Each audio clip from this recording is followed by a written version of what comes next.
قرآن پاک نے کہا یہودیوں پہ اللہ نے ذلت مسلط کر دی ہے، یہ ذلیل ہے، ان کا کوئی دیش نہیں، یہ جہاں انہوں نے قبضہ کیا وہ نا فلسطین میں، یہ قبضے کی جگہ ہے، اور ایک مٹھی بھر ملک ہے، شاید 60-70 لاکھ آبادی ہو اسرائیل کی۔ اگر امریکہ اس کی مدد نہ کرے تو اسرائیل قائم نہیں رہ سکتا، اور اس کے گرد 12-14 اسلامی ملک ہیں، جتنی اسرائیل کی کل آبادی ہے اتنے مصر کی صرف فوج ہی فوج ہے، اتنا چھوٹا ملک اور مسلمانوں کو للکارتا ہے۔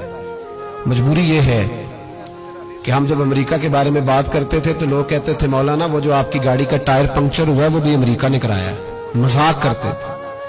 مجھے کچھ لوگ پچھلے دنوں کہنے لگے صاحب جی آپ ایسی باتیں کرتے ہیں، امریکہ کا تو ہم سے پیار ہے، تو میں نے کہا بالکل ہے، اس طرح کا جس طرح کا بکرے کا کسائی کے ساتھ ہوتا ہے اور کسائی کا بکرے کے ساتھ ہوتا ہے، اسے چارہ بھی دیتا ہے، پانی بھی دیتا ہے، تعاون بھی کرتا ہے، لیکن جب وقت آتا ہے تو چھری بھی پھیرتا ہے۔ یہی پیار امریکہ کا آپ کے ساتھ، وہ زلزلوں پہ تعاون بھی کرتے ہیں اور جب وقت آتا ہے تو چھری بھی پھیرتے ہیں۔ بیت المقدس مسجد اقصی معمولی جگہ نہیں، حضور نے فرمایا 3 سفر کرو تو سمجھنا ہم عبادت کر رہے ہیں۔ کون کون سے؟ فرمایا اگر بیت اللہ جاؤ تو عبادت سمجھ کے جانا، مسجد نبوی کی طرف جاؤ تو عبادت ہے، اور مسجد اقصی کی طرف جاؤ تو یہ بھی عبادت ہے۔ اور فرمایا مسجد اقصی میں جس نے ایک نماز پڑھی اسے 25,000 نمازوں کا ثواب ملے گا۔ اور میرے رسول پاک نے یہ وہ مسجد ہے جس کے ساتھ معراج شریف جڑا ہوا ہے۔ قرآن پاک نے کہا کہ اس مسجد میں سبحان اللہ اسریٰ بعبدہ لیلا من المسجد الحرام الی المسجد الاقصی۔ مسلمانوں قرآن کہتا ہے کہ تمہارے معراج کی شان رسول پاک کی مسجد اقصی سے جڑی ہے۔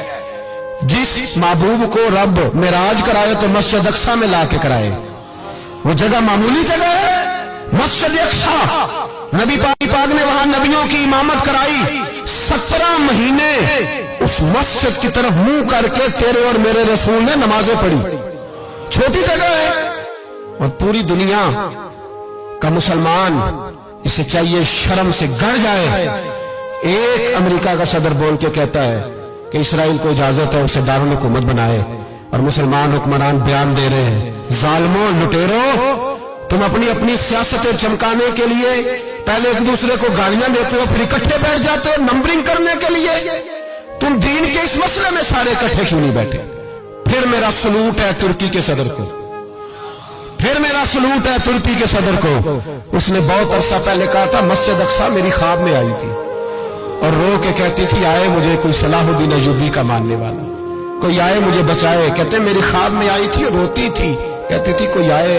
اور ایک شاعر میں کہا ہے مسجد اقصی نبی پاک کو بھی بلاتی ہے، کہتی ہے ایک بار پھر طیبہ فلسطین میں آ، راستہ دیکھتی ہے پھر مسجد اقصی تیرا، ایک بار پھر سے طیبہ سے فلسطین میں آ، راستہ دیکھتی ہے پھر مسجد اقصی تیرا۔